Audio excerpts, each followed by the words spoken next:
मैं कवर करूँगा कि जो क्रेडिट कार्ड है, वो आपको कैसे यूज़ करना है और आपको कितना क्रेडिट कार्ड रखना चाहिए। जैसे ही आपकी नई जॉइनिंग्स होती है, नए जॉब मिलते हैं, आप नया सैलरी अकाउंट खोलते हैं और उसके बाद आप जो है कई सारे मार्केट से जो है क्रेडिट कार्ड आप जो है वो ले लेते हैं। कैसे आपके क्रेडिट स्कोर को इफ़ेक्ट करता है और आपको क्रेडिट कार्ड को कैसे प्रॉपर वे में यूटिलाइज़ करना चाहिए ताकि जो है आप उसका मैक्सिमम बेनिफिट्स ले सकें। तो चलिए स्टार्ट करते हैं वीडियो को। मूवीज़ देखते हैं, अगर आप रेगुलर बेसिस में कोई रेस्टोरेंट में खाते-पीते हैं या बाहर में अगर आप ज़्यादा शॉपिंग करते हैं या आपकी जो ऐसे स्पेंडिंग है जैसे आपके पास कार है, आप उसमें ज़्यादा रेगुलर बेसिस में फ्यूल अगर आप भराते हैं, तो इस कंडीशन में आपको जो है वो एक क्रेडिट कार्ड आप जो है यूज़ कर सकते हैं। अगर आपकी सैलरीज़ जो है वो नई जॉइनिंग हुई है और 50-60 हज़ार की है, तो आप जो है एक मिनिमम लिमिट्स की कार्ड जिसमें 20-25 हज़ार की लिमिट हो, वैसा 30 हज़ार की कार्ड आप रख सकते हैं। और इसको यूज़ करने का बेस्ट तरीका यही है कि आप अपनी जो भी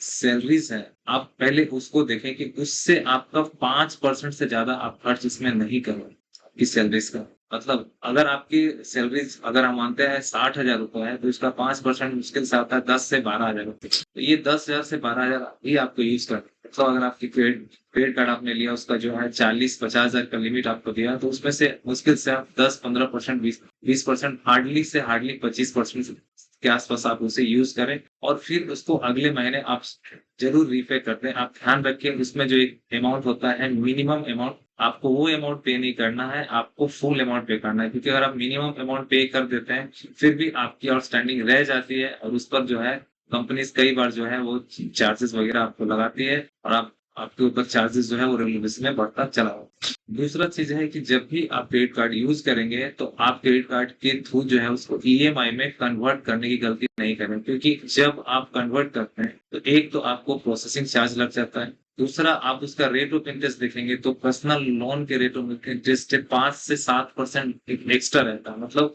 17-18% इवन कभी-कभी 20-19% तक भी चला जाता है। तो आपको ईएमआई में कन्वर्ट नहीं करना है कभी भी। जब भी आप जो भी आप यूज़ करते हैं क्रेडिट कार्ड से, आप उसे उतना ही यूज़ करें जितना आप उसको रीपे कर सकें नेक्स्ट सैलरी। बस यही चीज़ आपको ध्यान रखना है और आपको क्रेडिट कार्ड यूज़ करना। जब भी आपको क्रेडिट कार्ड चेंज करने का मन करे, तो बेशक आप अपग्रेडेड क्रेडिट कार्ड यूज़ करें अपने नीड्स के हिसाब से, बट इसके नंबर्स जो है वो आप कम रखें। मतलब 1-2 रख सकते हैं और ऐसा नहीं कि आप 5, 7, 8, 10 रख लिए, ऐसा नहीं। ये कोई अच्छी चीज़ नहीं है कि आप इसको बड़ा ही शौक से ले करके और रख रहे हैं, ऐसा कुछ नहीं है।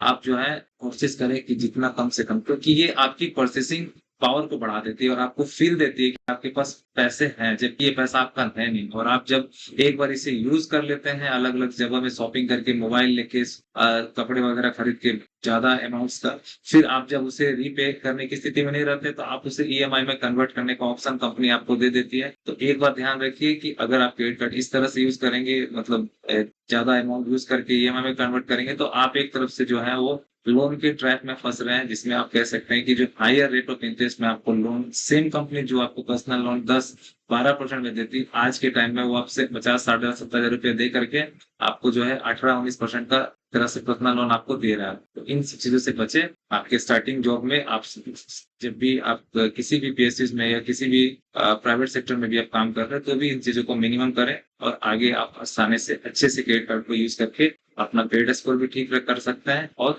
इसको भी बेटर वे में यूटिलाइज़ कर सकते हैं। तो thank you for watching this channel. Thank you.